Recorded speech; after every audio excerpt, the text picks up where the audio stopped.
Between the 13th and 12th centuries BC, almost every major civilization along the eastern Mediterranean descended into chaos and was wiped off the face of the earth. This event is known as the Bronze Age collapse. The identity of the group largely responsible, known only as the Sea Peoples, remains a mystery. I'll be putting that to thought in today's episode of Speculative History, which starts right now.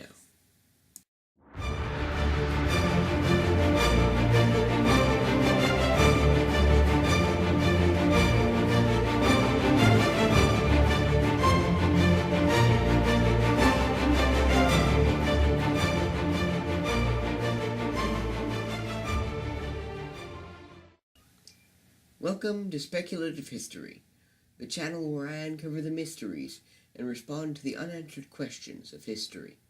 If you are new to this channel, be sure to subscribe and hit the bell so that you can be notified of new videos on this channel. At the turn of the 14th century BC, three major civilizations dominated the eastern Mediterranean: the New Kingdom of Egypt, the Hittite Empire, and the Mycenaean civilization. At this period of the Late Bronze Age, civilization was thriving in wealth, trade, and organized government. Sophisticated systems allowed for vast surpluses of food, wealth, and technological advancement. But it also meant that it was much harder to retain prosperity if there was a bad harvest, economic recession, or instability. Which is exactly what happened at the advent of the 13th century BC. Mysterious peoples, known as the Sea Peoples, ravaged the coasts of Egypt, the Hittites, and Mycenaeans. Many of the disasters that could cause the system to collapse in on itself occurred. This instability led to the collapse of the Hittite Empire and Mycenaean civilization. Egypt survived, but it ultimately fractured until the Nubians to their south conquered them and formed the Kushite Empire in the 8th century BC. With these series of events, writing suddenly ceased, and the prosperity that came before was nowhere to be found. It would take half a millennium for the prosperity to return. But that begs the question: who were the Sea Peoples, and where did they come from?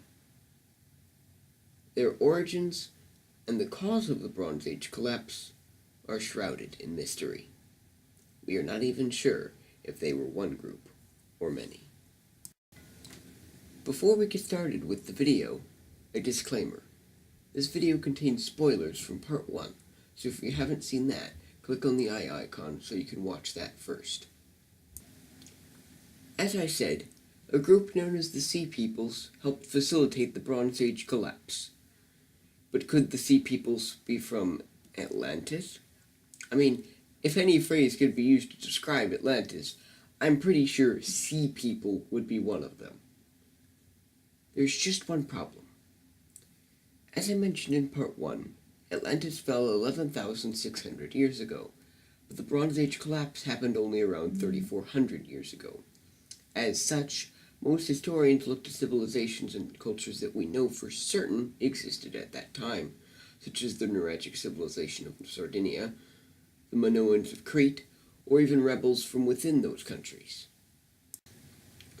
But that does not necessarily mean that they were not related in some way to Atlantis. Back in part 1, I talked about how thousands of years ago, the Sahara used to be lush green with vast lakes spread across it, but that they disappeared as a result of the Younger Dryas climate disaster.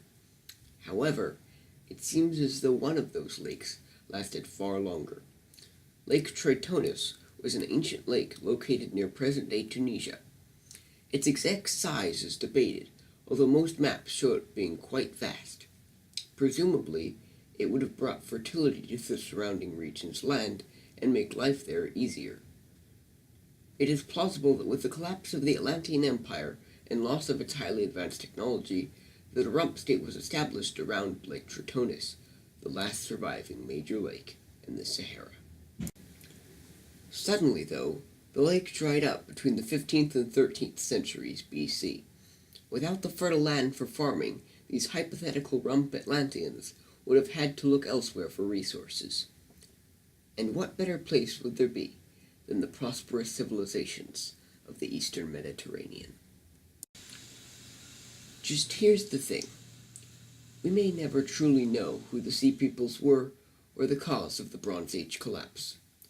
Sure, it could have been Atlantis, but it could just as easily been the Nuragics, Minoans, or simply rebels.